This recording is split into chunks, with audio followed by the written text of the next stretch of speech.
Welcome to Vamsi TV. Ram Charan cinema అంటేనే విడుదలకు ముందు హైప్ కామన్. దానికి తోడు ఉప్పెన లాంటి బ్లాక్ బస్టర్ హిట్ ఇచ్చిన బుచ్చిబాబు దర్శకత్వంలో రామ్ చరణ్ సినిమా అనగానే అంచనాలు ఆకాశాన్ని తాకాయి. ప్రస్తుతం ఈ సినిమా అప్డేట్స్ కోసం అభిమానులు ఆతృతగా ఎదురుచూస్తున్నారు. ఈ నేపథ్యంలో ఈ సినిమాకు చెందిన ఓ వార్త సాంఘిక మాధ్యమాల్లో జోరుగా వినిపిస్తున్నది. ఇక వివరాల్లోకి వెళ్తే రామ్ చరణ్ బుచ్చిబాబు కలయికలో వస్తున్న ఈ మాస్ ఎంటర్టైనర్ కు పెద్ది అనే పేరును ఖరారు చేసినట్టు సమాచారం. నిజానికి ఈ టైటిల్ ని ఎన్టీఆర్ సినిమా కోసం బుచ్చిబాబు రిజిస్టర్ చేయించారు.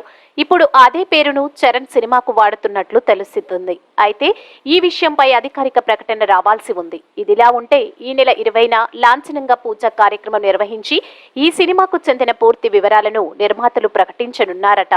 వృద్ధి సినిమాస్ పతాకంపై వెంకట సతీష్ కిలారు నిర్మించనున్న ఈ సినిమాకు మైత్రి మూవీ మేకర్స్, సుకుమార్ రైటింగ్స్ సంస్థలు భాగస్వాములుగా వ్యవహరిస్తున్నారు. జాన్వీ కపూర్ ఇందులో కథానాయకి, విజయ్ సేతుపతి విలన్ గా నటిస్తున్నట్టు విశ్వసనీయ సమాచారం.